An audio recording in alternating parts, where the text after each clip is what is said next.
Yo, mina, esse é o primeiro vídeo do canal e eu sei que deve ter ficado um pouco estranho, mas ainda assim espero que gostem. Bom, vamos ao vídeo.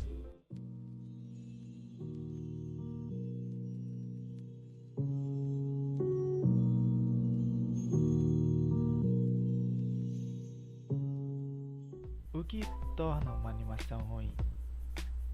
Nos últimos anos, julgar a animação de um anime se tornou incrivelmente comum. Muita gente vem pausando episódios de animes e tirando print de uma cena qualquer com um personagem ao fundo. Então, estão dando zoom nesses personagens para mostrar o quão distorcido é o desenho. Em parte, eu vejo que isso é muitas vezes causado por simples ignorância quanto a como funciona a animação. O que não é nada para se ter vergonha, ninguém sabe de tudo. Mas acho que se você vai criticar, ou mais precisamente ridicularizar algo, é bom você ter um conhecimento apropriado do tema do qual você está falando. Vamos começar pelo episódio 167 de Naruto. Talvez o episódio mais criticado de toda a série. Você já deve ter visto vários prints de personagens distorcidos e etc. Mas por que a animação é ruim? Ela é ruim?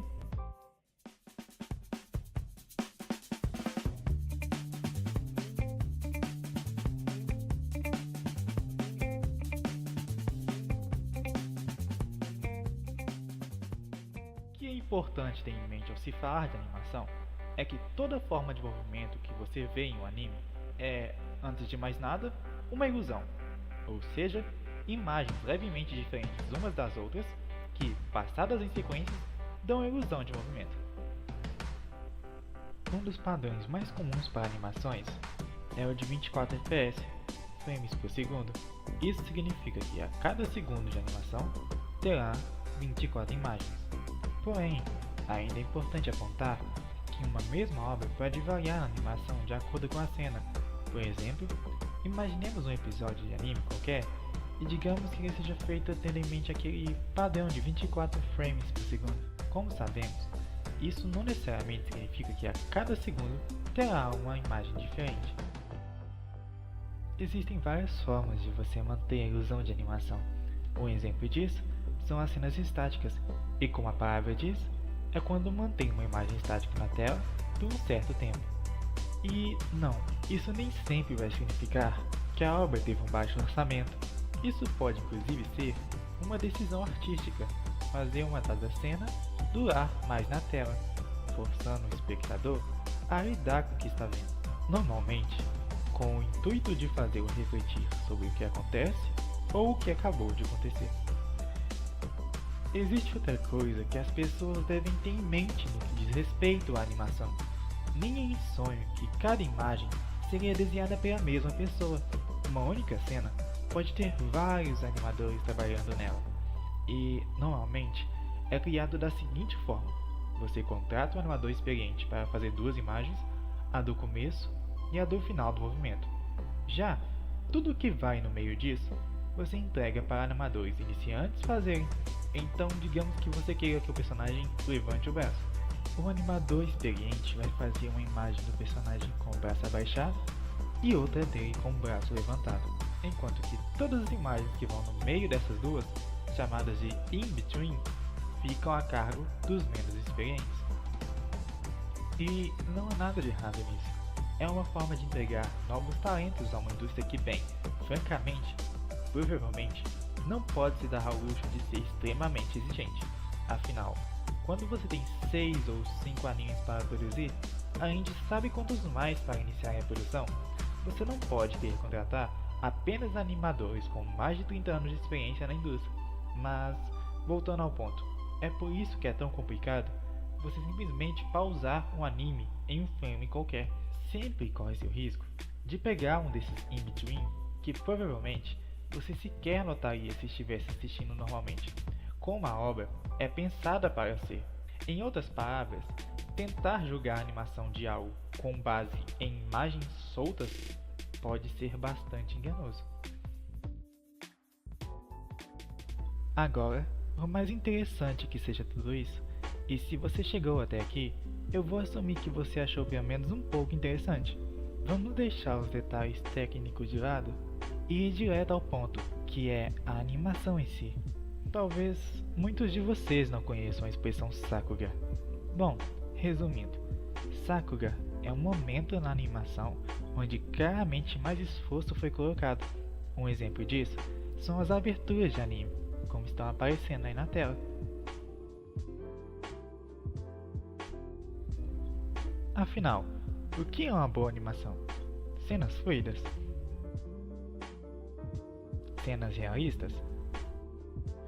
Ou cenas que demonstram a emoção no momento, nos movimentos dos personagens? O certo é que todos nós adoramos aquelas cenas de lutas fluidas e com ritmos rápidos. Por exemplo, as animações do Estúdio Bones.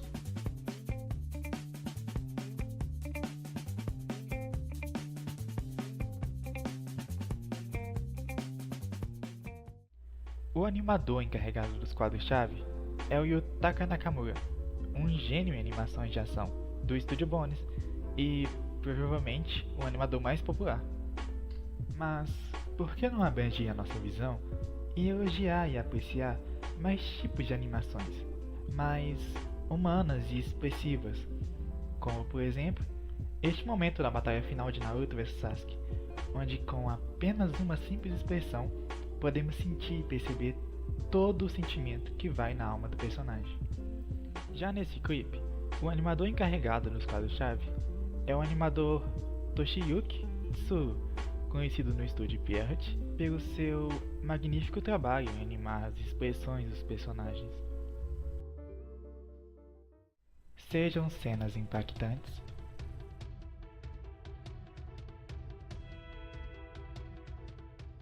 aconchegantes ou tristes. Tá, mas o que isso tem a ver com Naruto? Então, basicamente, tudo.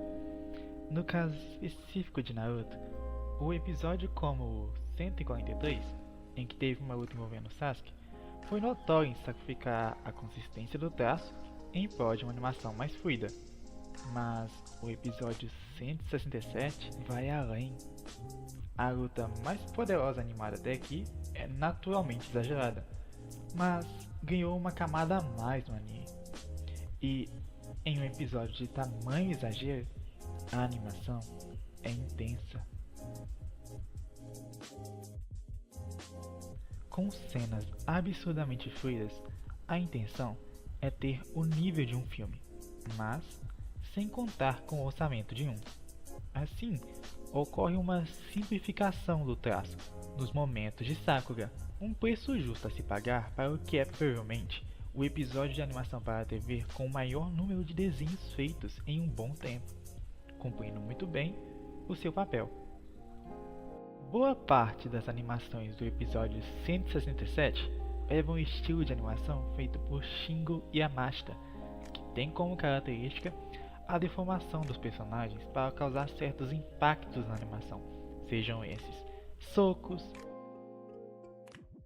chutes ou até mesmo quando o personagem atinge velocidades extremas, que fazem parte dos 12 princípios da animação.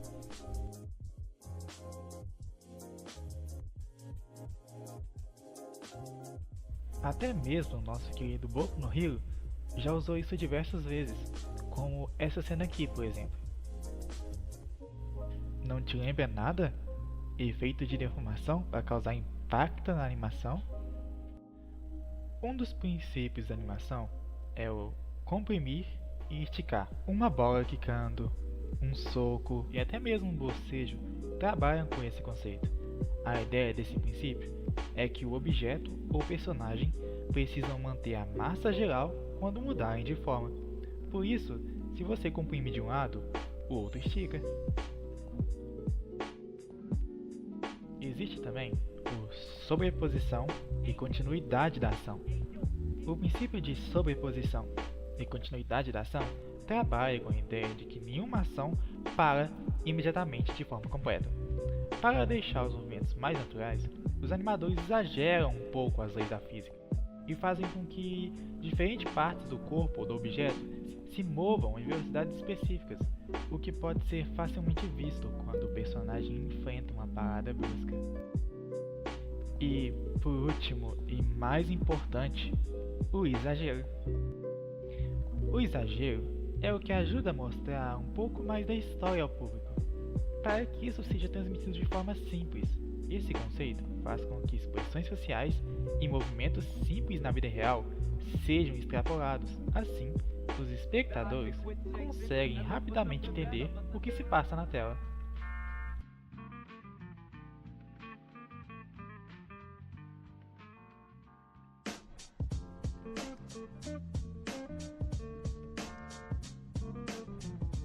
Bom, eu vou deixar na descrição todas as fontes que eu usei para fazer esse vídeo, e futuramente eu pretendo fazer uma explicação melhor sobre o que é animação. Nesse vídeo, eu tentei resumir o conceito de animação como um todo. Voltem lá e reassistam o episódio. Vocês podem gostar e enxergar a animação com outros olhos. Está tudo bem ser divertido. Desenhos podem parecer desenhos, não tem problema. Mas, de qualquer forma, se você ainda insiste em ser ignorante e quer continuar a dar opiniões à base de achômetro, tudo bem, mas eu te odeio.